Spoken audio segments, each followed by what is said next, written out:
Friday. I hope everyone has had a great week. We are continuing on with H.P. Lovecraft's Necronomicon. The story is The Case of Charles Dexter Ward, and we are going to finish it. We are back in our normal room. Thank goodness I'm back in my chair, and let's get into it.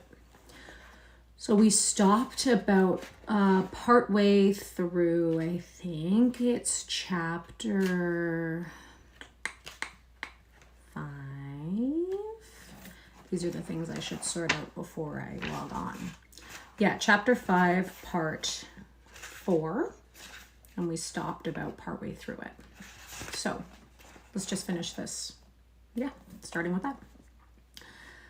Then he noticed a small door at the further end of the room and calmed himself enough to approach it and examine the crude sign chiseled above. It was only a symbol, but it filled him with vague spiritual dread, for a morbid, dreaming friend of his had once drawn it on paper and told him a few of the things it means in the dark abyss of sleep. It was the sign of Koth that dreamers see fixed above the archway of a certain black tower standing alone in twilight, and Willett did not like what his friend Randolph Carter had said of its powers. But a moment later he forgot the sign as he recognized a new acrid odor in the stench-filled air.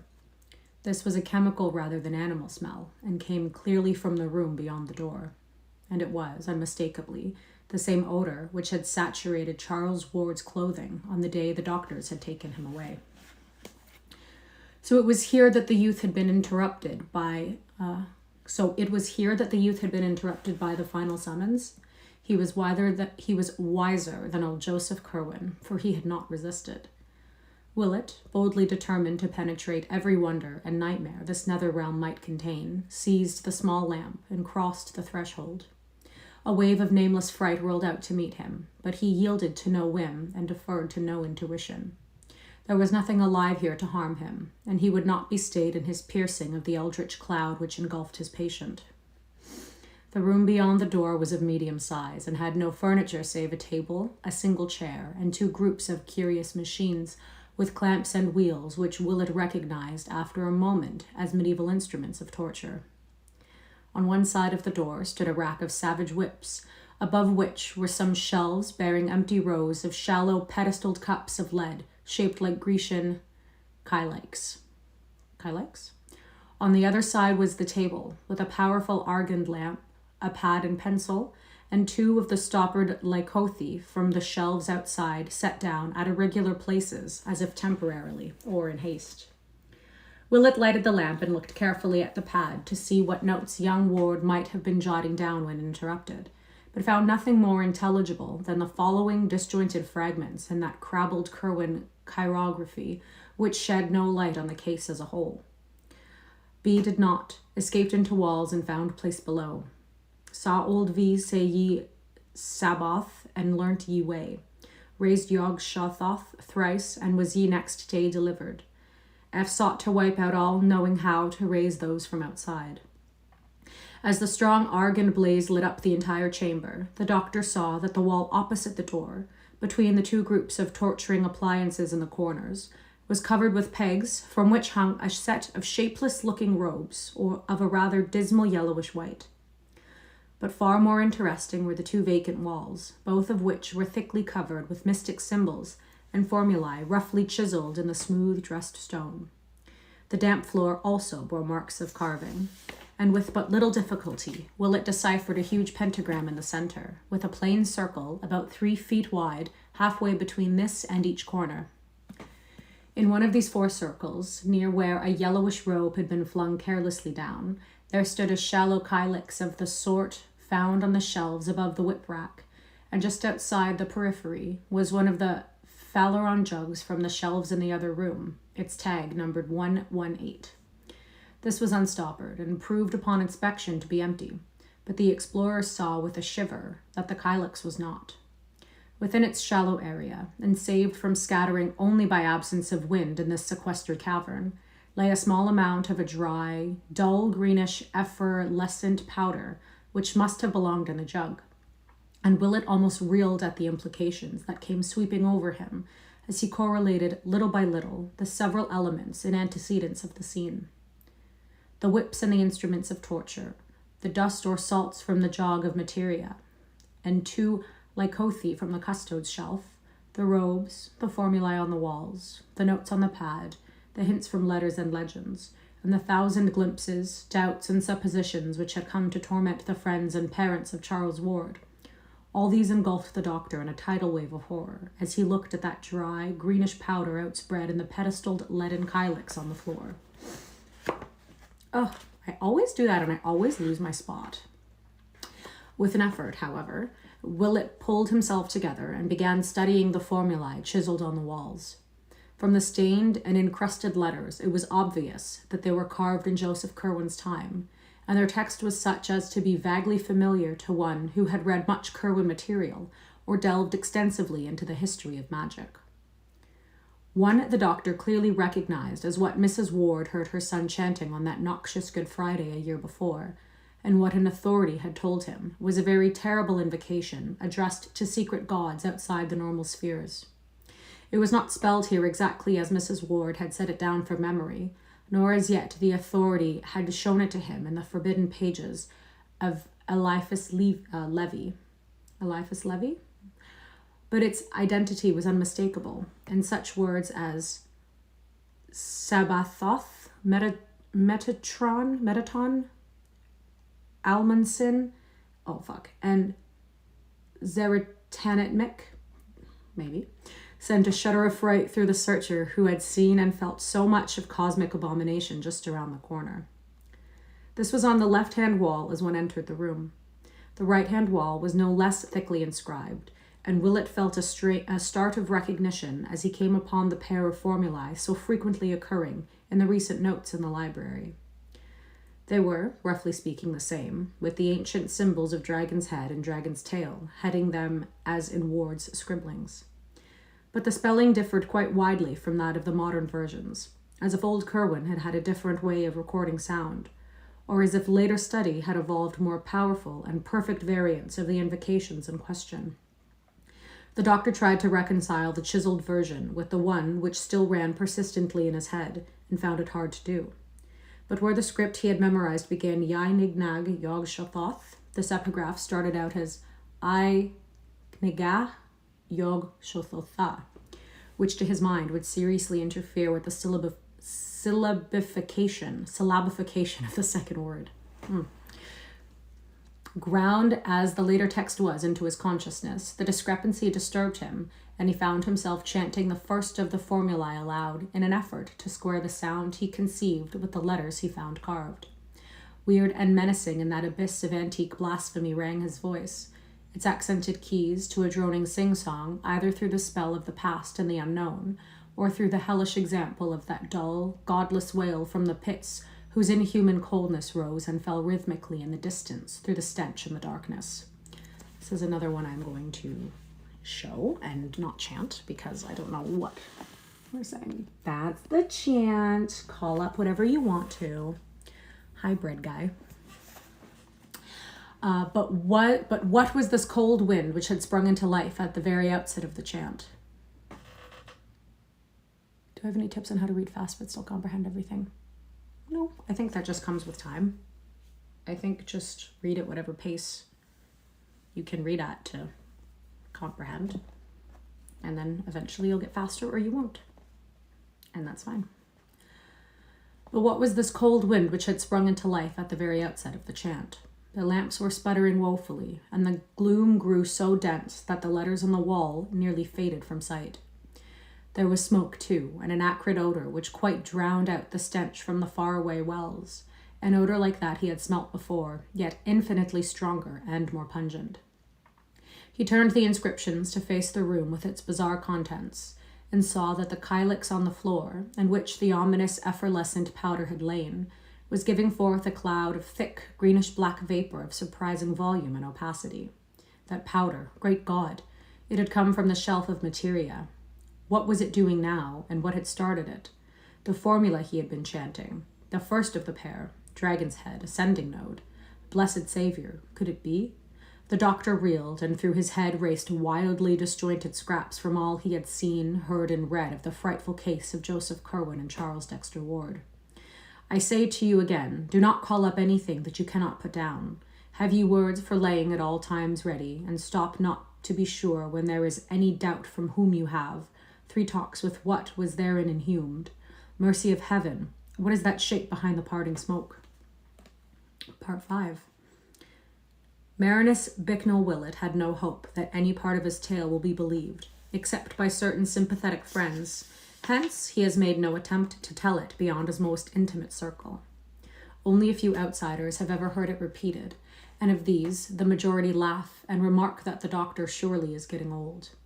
He has been advised to take a long vacation and to shun future cases dealing with mental disturbance. But Mr. Ward knows that the veteran physician speaks only a horrible truth. Did not he himself see the noisome aperture in the bungalow cellar? Did not Willett send him home overcome and ill at 11 o'clock that portentous morning? Did he not telephone the doctor in vain that evening, and again the next day? And had he not driven to the bungalow itself on that following noon, finding his friend unconscious but unharmed on one of the beds upstairs? Willett had been breathing stertorously and opened his eyes slowly when Mr. Ward gave him some brandy fetched from the car. Then he shuddered and screamed, crying out, "That beard! Those eyes! God, who are you?" A very strange thing to say to a trim, blue-eyed, clean-shaven gentleman whom he had known from the latter's boyhood. In the bright noon sunlight, the bungalow was unchanged since the previous morning. Willett's clothing bore no disarrangement beyond certain smudges and worn places at the knees, and only a faint acrid odor reminded Mr. Ward of what he had smelt on his son that day he was taken to the hospital. The doctor's flashlight was missing, but his valise was safely there, as empty as when he had brought it. Before indulging in any explanations, and obviously with great moral effort, Willett staggered dizzyingly down to the cellar and tried the fateful platform before the tubs. It was unyielding. Crossing to where he had left his yet unused tool satchel the day before, he obtained a chisel and began to pry up the stubborn planks one by one. Underneath the smooth concrete was still visible, but of any opening or perforation there was no longer a trace. Nothing yawned this time to sicken the mystified father who had followed the doctor downstairs. Only the smooth concrete underneath the planks. No noisome well, no world of subterranean horrors, no secret library, no Kerwin papers, no nightmare pits of stench and howling, no laboratory or shelves or chiseled formulae. No. Dr. Willett turned pale and clutched at the younger man. "Yesterday," he asked softly, "did you see it here and smell it?" And when M. Ward, himself transfixed with dread and wonder, found strength to nod in affirmative, the physician gave a sound, half a sigh and half a gasp, and nodded in turn. "That I will tell you," he said. So for an hour, in the sunniest room they could find upstairs, the physician whispered his frightful tale to the wondering father. There was nothing to relate beyond the looming up of that form when the greenish-black vapor from the kylix parted, and Willett was too tired to ask himself what had really occurred. There were futile, bewildered head-shakings from both men, and once Mr. Ward ventured a hushed suggestion. "Do you suppose it would be of any use to dig?" The doctor was silent, for it seemed hardly fitting for any human brain to answer when powers of unknown spheres had so vitally encroached on this side of the great abyss. Again Mr. Ward asked, "But where did it go? It brought you here, you know, and it sealed up the hole somehow." And Willett again let silence answer for him. But after all, this was not the final phase of the matter. Reaching for his handkerchief before rising to leave, Dr. Willett's fingers closed upon a piece of paper in his pocket, which had not been there before, and which was companioned by the candles and matches he had seized in the vanished vault. It was a common sheet, torn obviously from the cheap pad in that fabulous room of horror somewhere underground, and the writing upon it was that of an ordinary lead pencil, doubtless the one which had lain beside the pad. It was folded very carelessly, and beyond the faint acrid scent of the cryptic chamber, bore no print or mark of any world but this. But in the text itself, it did indeed reek with wonder, for there was no script of any wholesome age, but the labored strokes of medieval darkness, scarcely legible to the layman who now strained over it, yet having combinations of symbols which seemed vaguely familiar. The briefly scrawled message was this, and its mystery lent purpose to the shaken pair, who forthwith walked steadily out to the Ward car and gave orders to be driven first to a quiet dining place and then to the John Hay Library on the hill. There's also no way that this can be read, but that's what's on the paper. We'll show and tell. Slight break. I hope everyone's having a great day. Ugh, I need to get my hair done. Okay, at the library, it was easy to find good manuals of paleography, and over these the two men puzzled till the lights of evening shone out from the great chandelier. In the end, they found what was needed. The letters were indeed no fantastic invention, but the normal script of a very dark period. They were the pointed Saxon minuscules of the 8th or 9th century AD, and brought with them memories of an uncouth time when under a fresh Christian veneer, ancient faiths and ancient rites stirred stealthily, and the pale moon of Britain looked sometimes on strange deeds in the Roman ruins of Calarian and Hexos, and by the towers along Hadrian's crumbling wall. The words were in such Latin as a barbarous age might remember. Oh, Corvinus necandus est cadaver aqua dissolvidum nec aliquid retenidum tacit potes, which may roughly be translated, Curwen must be killed, the body must be dissolved in aqua fortis, nor must anything be retained. Keep silence as best as you are able. Willett and Mr. Ward were mute and baffled. They had met the unknown and found that they lacked emotions to respond to it as they vaguely believed they ought. With Willett especially, the capacity for receiving fresh impressions of awe was well nigh exhausted, and both men sat still and helpless till the closing of the library forced them to leave. Then they drove listlessly to the Ward mansion in Prospect Street and talked to no purpose into the night. The doctor rested toward morning, but did not go home. And he was still there Sunday noon when a telephone message came from the detectives who had been assigned to look up Dr. Allen. Mr. Ward, who was pacing nervously about in a dressing gown, answered the call in person, and told the men to come up early the next day when he heard their report was almost ready.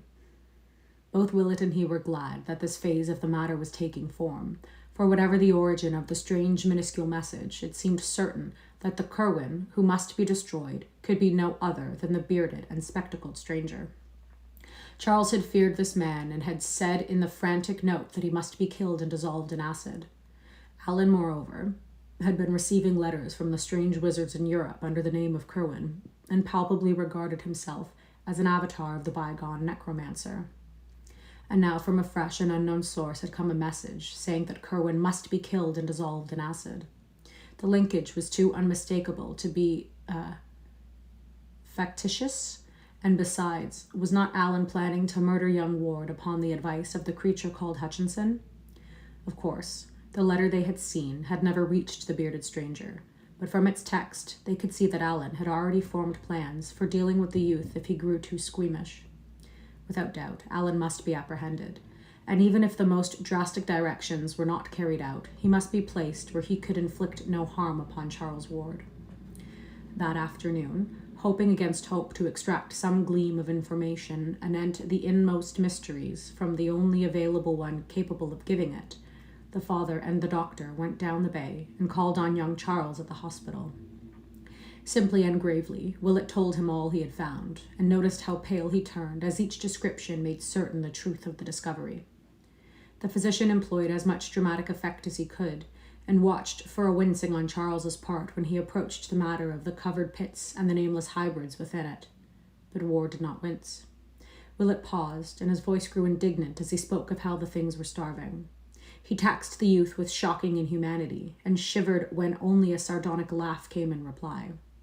For Charles, having dropped as useless his pretense that the crypt did not exist, seemed to some ghastly jest in this affair, and chuckled hoarsely at something which amused him. Then he whispered, in accents doubly terrible because of the cracked voice he used, "Damn 'em, they do eat, but they don't need to. That's the rare part. A month, you say, without food? Lud, sir, you be modest. Do you know, that was the joke on poor old Whipple with his virtuous bluster. Kill everything off, would he? Why, damn, he was half dead with the noise from outside, and never saw or heard aught from the wells. He never dreamed they were there at all. Devil take ye, those cursed things have been howling down there ever since Curwen was done for 157 years gone. But no more than this could Willett get from the youth.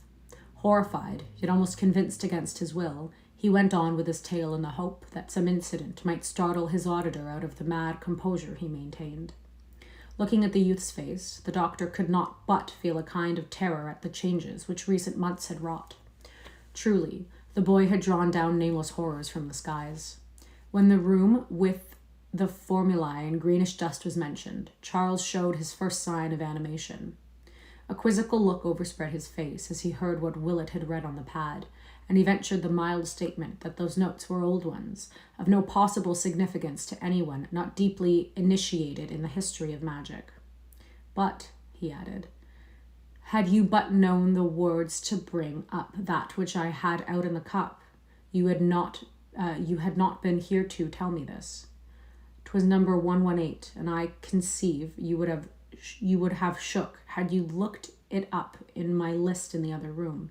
'Twas never raised by me, but I meant to have it up that day when you came to invite me hither. Then Willett told of the formula he had spoken, and of the greenish-black smoke which had arisen, and as he did so, he saw true fear dawn for the first time on Charles Ward's face. It came, and you be here alive.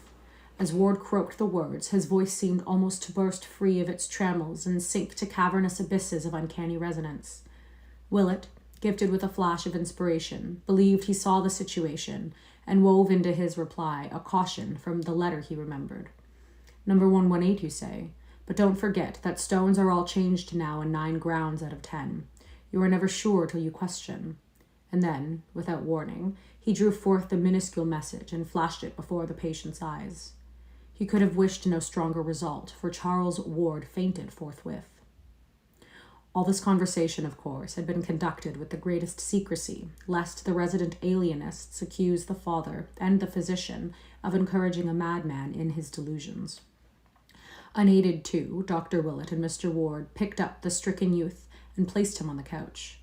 In reviving, the patient mumbled many times of some word which he must get to Orne and Hutchinson at once, so when his consciousness seemed fully back, the doctor told him that, of those strange creatures, at least one was his bitter enemy, and had given Dr. Allen advice for his assassination. This revelation produced no visible effect, and before it was made, the visitors could see that their host had already the look of a hunted man. After that, he would converse no more, so Willett and the father departed presently, leaving behind a caution against the bearded Allen, to which the youth only replied that this individual was very safely taken care of, and could do no one any harm, even if he wished. This was said with an almost evil chuckle very painful to hear. They did not worry about any communications Charles might write to that monstrous pair in Europe, since they knew that the hospital authorities seized all outgoing mail for censorship and would pass no wild or outre-looking missive. There is, however, a curious sequel to the matter of Orne and Hutchinson, if such indeed the exiled wizards were. Moved by some vague presentiment amidst the horror of that period, Willett arranged with an international press-cutting bureau for accounts of notable current crimes and accidents in Prague and in eastern Transylvania, and after 6 months believed that he had found 2 very significant things amongst the multifarious items he received and had translated. One was the total wrecking of a house by night in the oldest quarter of Prague, and the disappearance of the evil old man called Josef Naday, who had dwelt in it alone, ever since anyone could remember. The other was a Titan explosion in the Transylvanian mountains, east of Raucus, and the utter extirpation with all its inmates of the ill-regarded Castle Ferenczi, whose master was so badly spoken of by peasants and soldiery alike that he would shortly have been summoned to Bucharest for serious questioning, had not this incident cut off a career already so long as to antecede all common memory. Willett maintains that the hand which wrote those minuscules was able to wield stronger weapons as well, and that while Curwen was left to him to dispose of, the writer felt able to find and deal with Orne and Hutchinson itself. Of what their fate may have been, the doctor strives sedulously not to think. Oh, let's just finish it, shall we? There's only 10 pages left. Part 6. The following morning, Dr. Willett hastened to the ward home to be present when the detectives arrived.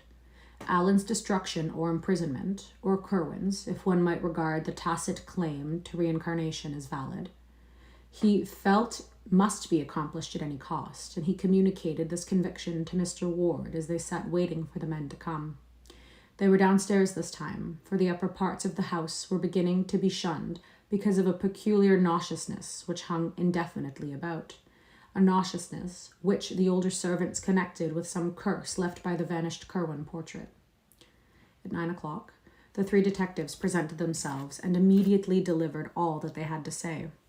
They had not, regrettably enough, located the brava Tony Gomes as they wished, nor had they found the least trace of Dr. Allen's source or present whereabouts, but they had managed to unearth a considerable number of local impressions and facts concerning the reticent stranger. Allen had struck Pawtuxet people as a vaguely unnatural being, and there was a universal belief that his thick, sandy beard was either dyed or false, a belief conclusively upheld by the finding of such a false beard, together with a pair of dark glasses, in his room at the fateful bungalow. His voice, Mr. Ward could hear testify from his one telephone conversation, had a depth and hollowness that could not be forgotten, and his glance seemed malign even through his smoke and horn-rimmed glasses. One shopkeeper, in the course of negotiations, had seen a specimen of his handwriting, and declared it was very queer and crabbled, this being confirmed by penciled notes of no clear meaning found in his room and identified by the merchant. In connection with the vampirism ructions of the preceding summer, a majority of the gossips believed that Allen, rather than Ward, was the actual vampire. Statements were also obtained from the officials who had visited the bungalow after the unpleasant incident of the motor truck robbery. They had felt less of the sinister in Dr. Allen, but had recognized him as the dominant figure in the queer, shadowy cottage. The place had been too dark for them to observe him clearly, but they would know him again if they saw him. His beard had looked odd, and they thought he had some slight scar above his dark, spectacled right eye. As for the search of Allen's room, it yielded nothing definite save the beard and glasses, and several penciled notes in a crabbled writing, which Willett at once saw was identical with that shared by the old Curwen manuscripts and by the voluminous recent notes of young Ward found in the vanished catacombs of horror. Dr. Willett and Mr. Ward caught something of a profound, subtle, and insidious cosmic fear from these data as they were gradually unfolded, and almost trembled in following up the vague, mad thought which had simultaneously reached their minds. The false beard and glasses, the crabbed Curwen penmanship, the old portrait and its tiny scar, and the altered youth in the hospital with such a scar, that deep, hollow voice on the telephone. Was it not of this that Mr. Ward was reminded when his son barked forth those pitiable tones to which he now claimed to be reduced? Who had ever seen Charles and Allen together? Yes, the officials had once, but who later on? Was it not when Allen left that Charles suddenly lost his growing fright and began to live wholly at the bungalow? Curwen, Allen, Ward. In what blasphemous and abominable fusion had two ages and two persons become involved? That damnable resemblance of the picture to Charles. Had it not used to stare and follow the boy around the room with its eyes? Why, too, did both Allen and Charles copy Joseph Curwen's handwriting, even when alone and off guard? And then, the frightful work of those people, the lost crypt of horrors that had aged the doctor overnight, the starved monsters in the noisome pits, the awful formula which had yielded such nameless results, the message in minuscules found in Willett's pocket, the papers and the letters and all the talk of graves and salts and discoveries. Whither did everything lead? In the end, Mr. Ward did the most sensible thing. Steeling himself against any realization of why he did it, he gave the detectives an article to be shown to such Pawtuxet shopkeepers as had seen the portentous Dr. Allen. That article was a photograph of his luckless son, on which he now carefully drew in ink the pair of heavy glasses and the black pointed beard which the men had brought from Allen's room. For 2 hours he waited with the doctor in the oppressive house, where fear and miasma were slowly gathering as the empty panel in the upstairs library leered and leered and leered. Then the men returned. Yes, the altered photograph was a very passable likeness of Dr. Allen. Mr. Ward turned pale, and Willett wiped a suddenly dampened brow with his handkerchief. Allen, Ward, Kerwin. It was becoming too hideous for coherent thought. What had the boy called out of the void, and what had it done to him? What really had happened from first to last? Who was this Allen who sought to kill Charles as too squeamish, and why had his destined victim said in the postscript to that frantic letter that he must be so completely obliterated in acid? Why, too, had the minuscule message, of whose origin no one dared think, said that Kerwin must be likewise obliterated? What was the change, and when had the final stage occurred? That day, when his frantic note was received, he had been nervous all the morning. Then there was an alteration. He had slipped out unseen and swaggered boldly in past the men hired to guard him. That was the time when he was out. But no, had he not cried out in terror as he entered his study, this very room? What had he found there? Or wait, what had found him? That simulacrum which brushed boldly in without having been seen to go. Was that an alien shadow and a horror forcing itself upon a trembling figure which had never gone out at all? Had not the butler spoken of queer noises? I'm taking a drink.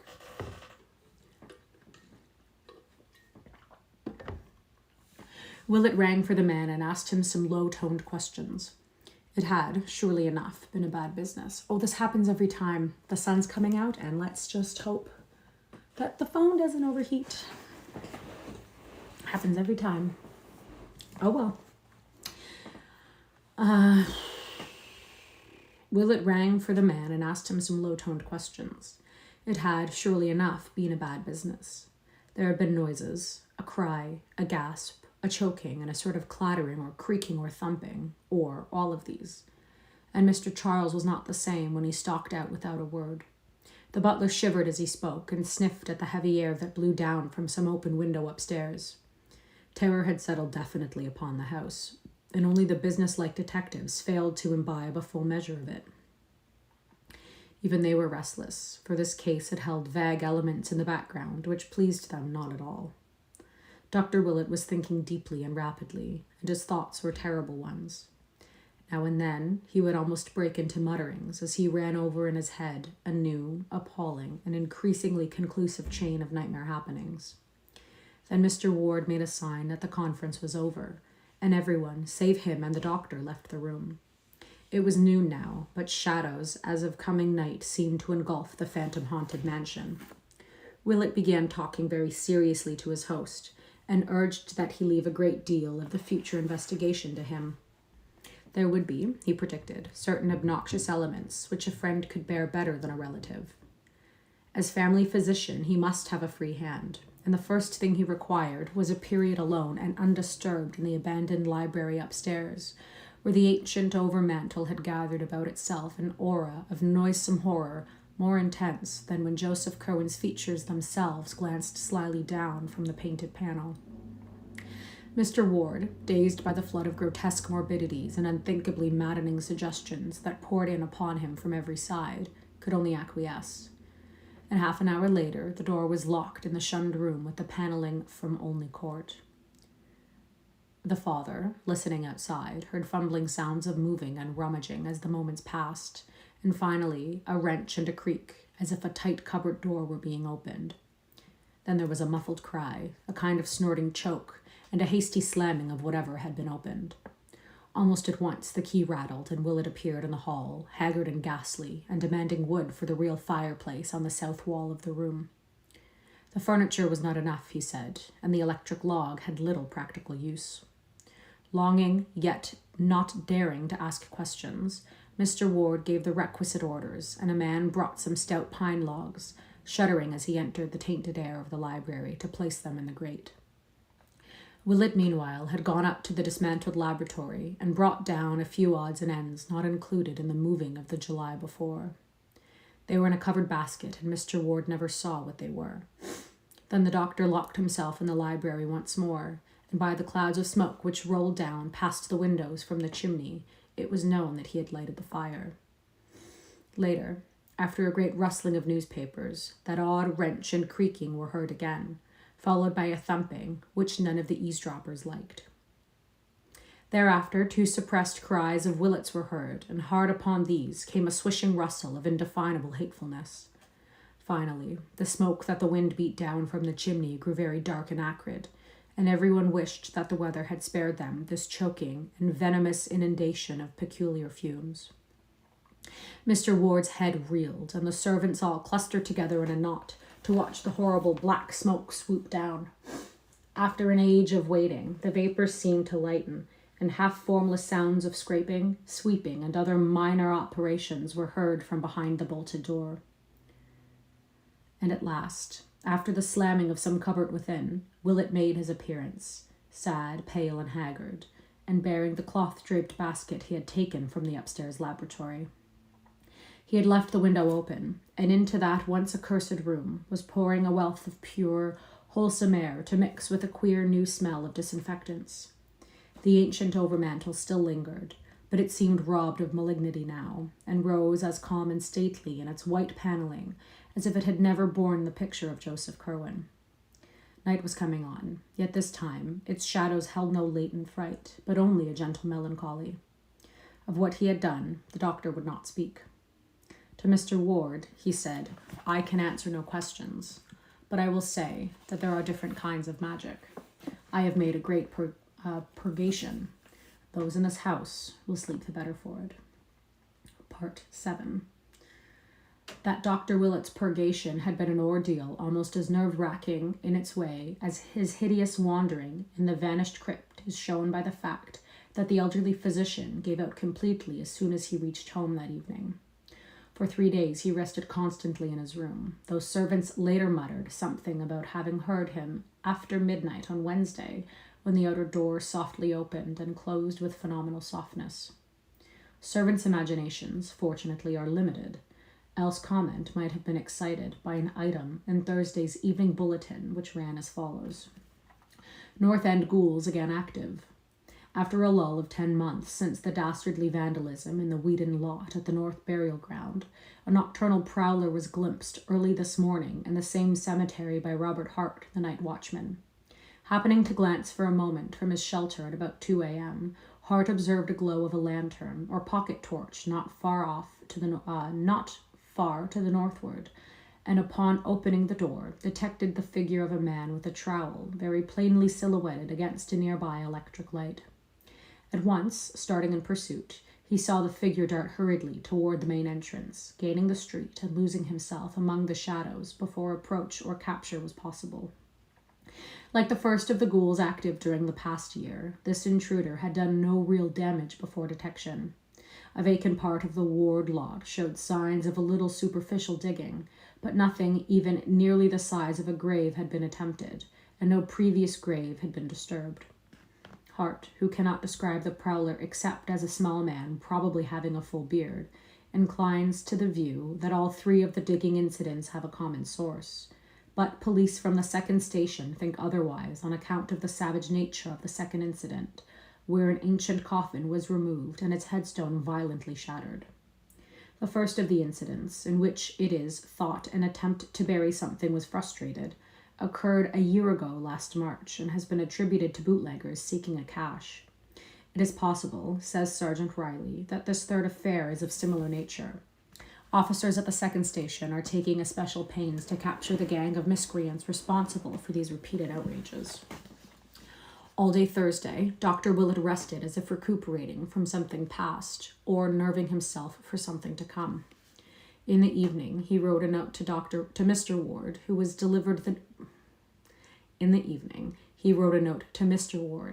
which was delivered the next morning, and which caused the half-dazed parent, to ponder long and deeply. Mr. Ward had not been able to go down to business since the shock of Monday, with its baffling reports and its sinister purgation, but he found something calming about the doctor's letter, in spite of the despair it seemed to promise and the fresh mysteries it seemed to evoke. 10 Barnes Street, Providence, Rhode Island, April 12th, 1928. Dear Theodore, I feel that I must say a word to you before doing what I am going to tomorrow. It will conclude this terrible business we have been going through, for I feel that no spade is ever likely to reach that monstrous place we know of, but I am afraid it won't set your mind at rest unless I expressly assure you how very conclusive it is. You have known me ever since you were a small boy, so I think you will not distrust me when I hint that some matters are best left undecided and unexplored. It is better that you attempt no further speculation as to Charles's case, and almost imperative that you tell his mother nothing more than she already suspects. When I call on you tomorrow, Charles will have escaped. That is all which need remain in anyone's mind. He was mad, and he escaped. You can tell his mother gently and gradually about the mad part when you stop sending the typed notes in his name. I'd advise you to join her in Atlantic City and take a rest yourself. God knows you need one after this shock, as I do myself. I am going south for a while to calm down and brace up. So don't ask me any questions when I call. It may be that something will go wrong, but I'll tell you if it does. I don't think it will. There will be nothing more to worry about, for Charles will be very, very safe. That's very ominous. It's very ominous. He is now safer than you dream. You need hold no fears about Alan and who or what he is. He forms as much a part of the past as Joseph Curwen's picture, and when I ring your doorbell, you may feel certain that there is no such person. And what wrote that minuscule message will never trouble you or yours. But you must steel yourself to melancholy and prepare your wife to do the same. I must tell you frankly that Charles's escape will not mean his restoration to you. He has been afflicted with a particular disease, and you must realize from the subtle physical as well as mental changes in him, and you must not hope to see him again. Have only this consolation, that he was never a fiend or even truly a madman, but only an eager, studious, and curious boy whose love of mystery and of the past was his undoing. He stumbled on things no mortal ought ever to know, and reached back through the years as no one ever should reach, and something came out of those years to engulf him. Hair on my mouth. And now comes the matter in which I must ask you to trust me most of all. For there will be, indeed, no uncertainty about Charles's fate. In about a year, say, you can, if you wish, devise a suitable account of the end, for the boy will be no more. You can put up a stone in your lot at the North Burial Ground, exactly 10 feet west of your father's and facing the same way, and that will mark the true resting place of your son. Nor need you fear that it will mark any abnormality or changeling. The ashes in that grave will be those of your own unaltered bone and sinew, of the real Charles Dexter Ward, whose mind you watched from infancy, the real Charles with the olive mark on his hip, and without the black witch mark on his chest or the pit on his forehead. The Charles who never did actual evil, and who will have paid with his life for his squeamishness. That is all. Charles will have escaped, and a year from now you can put up his stone. Do not question me tomorrow, and believe that the honor of your ancient family remains untainted now, as it has been at all times in the past. With profoundest sympathy and exhortations to fortitude, calmness, and resignation, I am ever, sincerely your friend, Baroness B. Willett.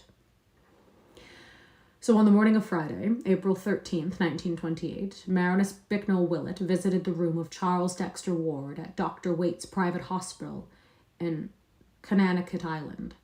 The youth, though making no attempt to evade his caller, was in a sullen mood, and seemed disinclined to open the conversation which Willett obviously desired. The doctor's discovery of the crypt and his monstrous experience therein had, of course, created a new source of embarrassment, so that both hesitated perceptibly after the interchange of a few strained formalities. Then a new element of constraint crept in, as Ward seemed to read behind the doctor's mask-like face a terrible purpose which had never been there before. The patient quailed, conscious that since the last visit there had been a change whereby the solicitous family physician had given place to the ruthless and implacable avenger. Ward actually turned pale, and the doctor was the first to speak. More, he said, has been found out, and I must warn you fairly that a reckoning is due. Digging again, coming upon more starving pets, was the ironic reply. It was evident that the youth meant to show bravado to the last. No, Willett slowly rejoined. This time, I did not have to dig. We have had men looking up Dr. Allen, and they found the false beard and spectacles in the bungalow. I'm worried that this is going to overheat. It's okay. We've only got a couple pages left. Excellent, commented the disquieted host in an effort to be wittingly insulting. And I trust they proved more becoming than the beard and glasses you have on. They would become you very well, came the even and studied response, as indeed they seemed to have done. As Willett said this, it almost seemed as though a cloud passed over the sun, though there was no change in the shadows on the floor. I'd love if a cloud passed over the sun. That'd be great. Then Ward ventured. And is this what asks so hotly for a reckoning? Suppose a man does find it now, and then useful to be twofold. No, said Willett gravely. Again you are wrong. It is no business of mine if any man seek duality, provided he has any right to exist at all, and provided he does not destroy what called him out of space. Ward now started violently. Well, sir, what have ye found, and what do you want with me? The doctor let a little time elapse before replying, as if choosing his words for an effective answer. I have found, he finally intoned, something in a cupboard behind an ancient overmantel where a picture once was, and I have burned it and buried the ashes where the grave of Charles Dexter Ward ought to be. The madman choked and sprang from the chair in which he had been sitting. Damn ye, who did ye tell? And who'll believe it was he after full these 2 months with me alive? What do you mean to do? Willett, though a small man, actually took on a kind of judicial majesty as he calmed the patient with a gesture. I have told no one. This is no common case. It is a madness out of time and a horror from beyond the spheres, which no police or lawyers or courts or alienists could ever fathom to grapple with. Thank God some chance has left inside me the spark of imagination, that I might not go astray in thinking out this thing. Ye cannot deceive me, Joseph Curwen, for I know that your accursed magic is true. I know how you wove the spell that brooded outside the years and fastened on your double and descendant. I know how you drew him into the past and got him to raise you up from your detestable grave. I know how he kept you hidden in his laboratory while you studied modern things and roved abroad as a vampire by night, and how you later showed yourself in beard and glasses, that no one might wonder at your godless likeness to him. I know what you resolved to do when he balked at your monstrous rifling of the world's tombs, and what you planned afterward, and I know how you did it. You left off your beard and glasses and fooled the guards around the house. They thought it was he who went in. They thought it was he who came out, and they thought it was he who had come out when you had strangled and hidden him. But you hadn't reckoned on the different contacts of 2 minds. You were a fool, Curwen, to fancy that a mere visual identity would be enough. Why didn't you think of the speech and of the voice and the handwriting? It hasn't worked, you see, after all. You know better than I who or what wrote that message in minuscule, but I will warn you it was not written in vain. There are abominations and blasphemies which must be stamped out, and I believe that the writer of those words will attend to Orne and Hutchinson. Of those creatures you once wrote, do not call up any that you cannot put down. You were undone once before, perhaps in that very way, and it may be your own evil magic will undo you again. Curwen, a man can't tamper with nature beyond certain limits, and every horror you have woven will rise up to wipe you out. But here the doctor was cut short by a convulsive cry from the creature before him. Hopelessly at bay, weaponless, and knowing that any show of physical violence would bring a score of attendants to the doctor's rescue, Joseph Curwen had recourse to his one ancient ally and began a series of cabalistic motions with his forefingers as a deep, hollow voice, now unconcealed by faint hoarseness, bellowed out the opening words of a terrible formula. Ugh. Per Adonai Elohim, Adonai Jehovah, Adonai Sabaoth, Metraton. It's probably good that I can't really pronounce them first go, because I don't know what the fuck I would be calling up otherwise. But Willett was too quick for him. Even as the dogs in the yard outside began to howl, and even as a chill wind sprang suddenly up from the bay, the doctor commenced the solemn and measured intonation of that which he had meant all along to recite. An eye for an eye, magic for magic. Let the outcome show how well the lesson of the abyss had been learned. So in a clear voice, Marinus Bicknell Willett began the second of that pair of formulae, whose first had raised the writer of those minuscules, the cryptic invocation whose heading was the dragon's tail, sign of the descending node. Once again, I will be sharing with the class. I will not be reading it. There you go. Read it as much as you want. Call up whatever you want to. At the very first word from Willett's mouth, the previously commenced formula of the patient stopped short.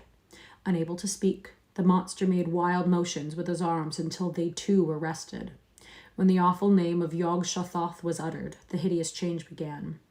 It was not merely a dissolution, but rather a transformation or recapitulation, and Willett shut his eyes, lest he faint before the rest of the incantation could be pronounced.